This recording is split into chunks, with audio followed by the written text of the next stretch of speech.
Здравейте хора, аз съм Радо Геймър 69 и днеска ще ви представя едно не чак толкова кратко видео, което ще е топ 5 игри, които не се играят често изобщо.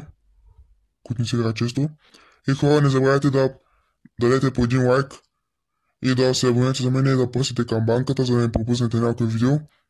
И аз ще се абонирам за вас, който се абонира за мен, за да ви помогна на вас. Така се прави в YouTube, помагаш на другите, когато ти помогнеш на него. И няма значение хора. Сега да започваме с първата игра, която не се играе често. Първата игра, която не се играе често е GTA San Andreas. Тази игра от 2004 година. Има много бъгнати неща, тя е много бъгава игра. Бъгната игра, не бъгава. И един от бъговете е, че има картонни коли и картонни сгради. И тъпто е, че в някои от сградите не можеш да влизаш.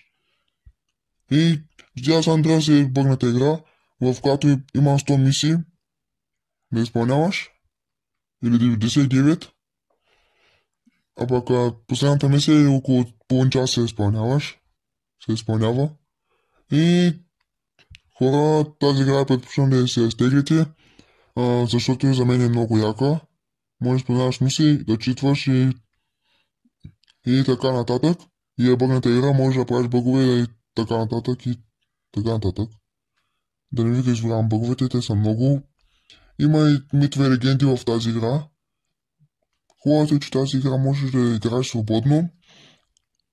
Аз винаги играя свободно и има тунинг на коли. Един тунинг е Локо, така се казва гаража. Там тунинговаш лоурайдър колите и тези коли по хидравликата е много висока, което е много яко, защото може да направиш случайно някакъв трик, да правиш салто, като някой мотор се стане на пътя ти и правиш салто, каквото ти е салто и е готово. Това ви трика и се радва, ти е готово. И друга бака е, че когато му застанеш плътно до двете стени на гаража и после като си излезеш от колата умираш. Това е много бъгнато. Понякога мразя бъговете, защото може да умреш от тях. И повечето пъти ги обичам, защото са много забавни бъговете. И в GTA San Andreas има земетресения и стари къщи, само че са в Сан Фиеро, само от ляво на карта, от най-ляво в картата. И в Лас Вентурас, където е горе, най-отгоре в картата, има изоставено летище и там изпълняваш мисии. И това е всичко, каквото мога да ви кажа от тази игра и се предполучвам да се стеглите и да продължаваме.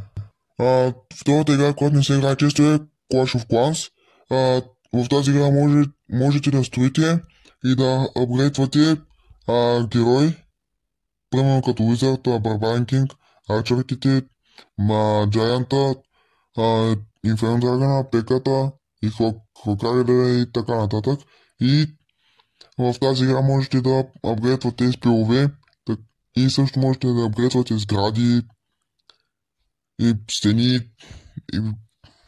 и така нататък.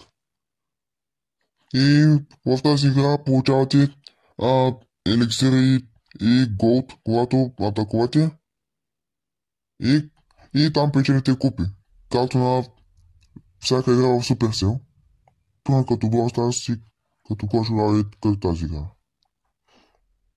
Или като Heroes дори там. Ама там не се водят купи, а там се води слава. И хора, препоръчвам да се изтеглите. Там ще се забавяте много като апгрейдвате, като читвате или така нататък.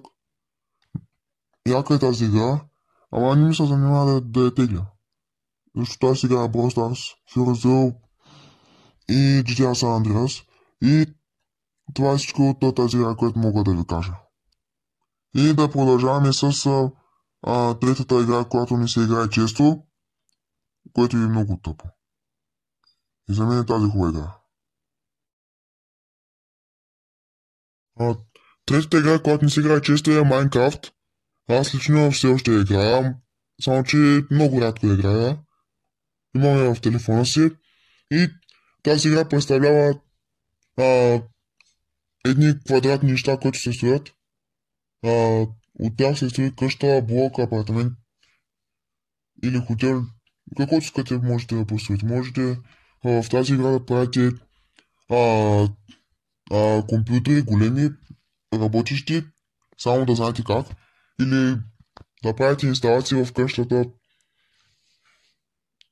и да правите къщи в а, примерно къща на 2 етажа или на 5 етажа. Аз съм правил къща на 5 етажа и там можете също да направите затвор. И в тази игра има герой, който се казва Стив и него го управлявате, където го управлявате от телефон или от компютър. Аз лично го управлявам от телефона си, защото сега нямам компютър, компютъра ми изпълва. Ама аз си купувам нов лаптоп. Ще купувам лаптоп, не нов лаптоп. Аз имам компютър, настолен компютър, не е лаптоп. Ще купувам лаптоп, ама смисъл няма да е много скъп. И хора, няма значение да го имам още за играта. В тази игра можете да играете мултиплеер и можете да играете най-много до 5 човека в света. Ако купите Realms, той се плаща, можете да играете с, мисля, че до 7 или 10 човека. Можете да играете мултиплеер в един свят. Можете в мултиплеер да му правите някакви номера. Аз и дано две лично сме правили номера на един. Може да го обвъртим и да го излъжете, че има Herobrine. И в тази игра да знаете, че има Herobrine. Не знам в най-новата версия дали има Herobrine. Мисля, че има, би трябвало да има Herobrine.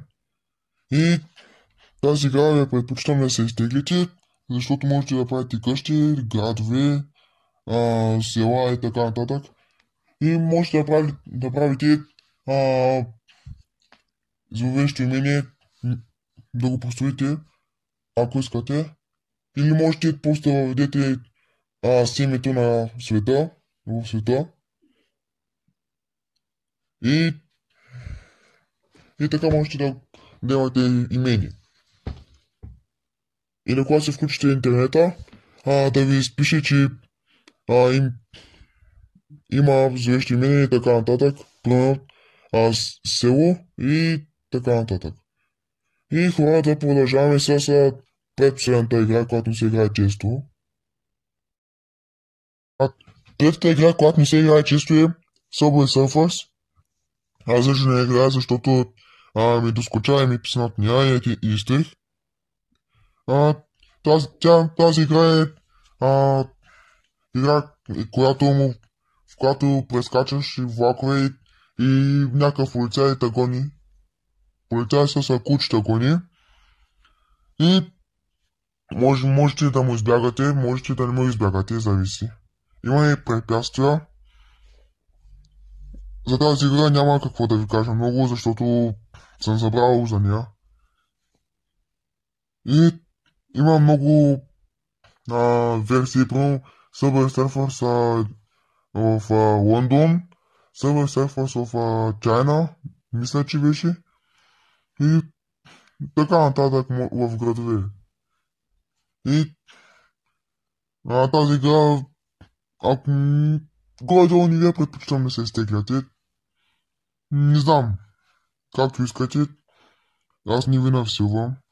И хора, ще продължим с последната игра, която ми се играе често.